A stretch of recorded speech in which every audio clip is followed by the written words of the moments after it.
Well, it's a jam-packed year for one particular Sunshine Coast organisation. They're based in Maroochydore, John Pearson Consulting. They run all sorts of programs that make a difference to the lives of Indigenous people right throughout Australia. John Pearson is the founder, and he's here to tell us a little bit more about a few of the things that they're planning to do over the next month. John, good afternoon.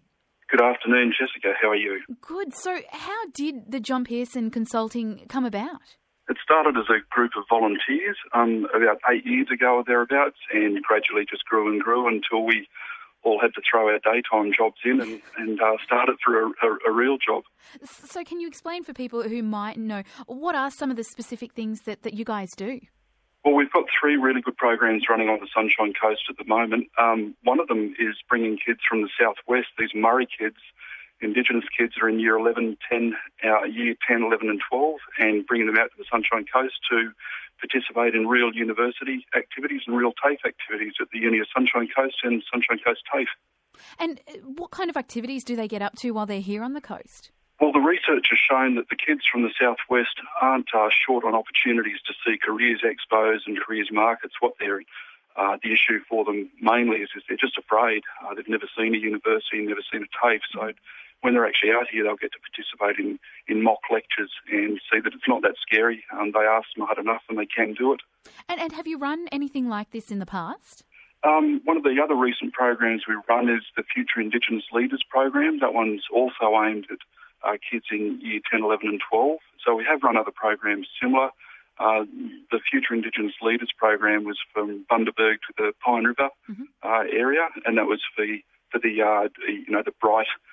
brightest of the bunch to take them hopefully into a leadership position in the future. So how do you identify those future leaders? Is it easy? Identifying the future leaders was much easier than identifying the kids out west. The future leaders self-nominated. They had a lot of support from the parents, and the school guidance officers were often in a good position to say, this kid's good for it or that kid's good for it. Now, I know you're planning also another project that you're launching in August. It's more focused on health. What's that all about? Yeah, that one's exciting too for us. It's gotten a little bit bigger than we'd first planned. We, in recognition that the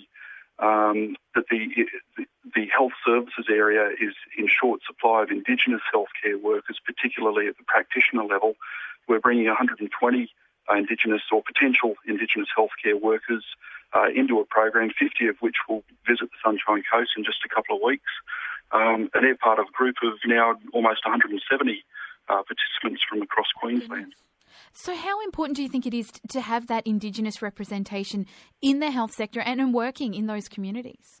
Jess, we've actually run several surveys of services, and one of them is Kabali. They're local here on the Sunshine Coast, and a lot of the aged Indigenous people or youth, or it doesn't matter what health services area you're talking about, when you ask them the number one thing they'd like, it would be to have an Indigenous healthcare worker, at least as part of the team, maybe not the only person, but at least some Indigenous representation in the workforce. So I think it's incredibly important, and we're glad we're able to hopefully support the state by producing another 170 in the alcohol and other drugs area and mental health particularly.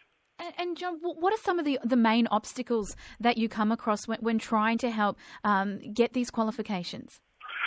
The main issues we face, depending on where people come from, a lot of people, whether they're Indigenous or non-Indigenous from the rural and remote areas of Queensland, have learning literacy and numeracy issues. That's something that we have to plan around when bringing people down here or when we send staff out across the state to deliver training. Another issue, which seems to be something that affects Indigenous people in rural and remote areas, is lack of access to cars, licences. There are less people in the Indigenous communities that have licences for cars. They seem to be 3 of the top ones. Now, you're doing so much work. As you said, there's so much that you guys are doing now that you've had to give away your full-time jobs quite a while ago. But do you get any government funding, or are you purely an independent organisation? No, we're about half and half, Jess, and I'm glad you asked, because the Australian government, through DEWA, the Department of Employment, Education, Workplace Relations, funds several of the programs. In particular, they're funding the health worker program along with Sunshine Coast TAFE. And also the Future Indigenous Leaders program is a combination between DWA, Sunny Coast Uni and the local TAFE again, and acclaim group training. The other program, the Resolution program, which I was referring to early, is with the one where we're bringing kids from the southwest area. That's actually funded through the Indigenous Vet Initiatives area of the Department of Employment and Training. So we're at about half and half. The other half of the programs are paid for directly by Indigenous people. So, John, when do you get to sleep? At about 12 o'clock at night. There's so much that you guys are doing. Yeah, we've grown quite quickly too, Jess. There's about 40 of us now. There's 30 in the office and about 10 sort of scattered around in Mackay, Gladstone, even down to Coffs Harbour in Melbourne. We've got staff in those centres now too. Do you think this shows just how much interest but also help is needed to get the Indigenous communities here, as you said, to see universities, to look at their options and their potential? I think it does, Jess, and in particular, we've had a focus on employing Indigenous people in this organisation. I think our growth is a recognition that having Indigenous people working with and for Indigenous people actually does work, and a good mix of employees, both non-Indigenous and Indigenous, does work when you're offering service delivery, particularly in the areas that we're in.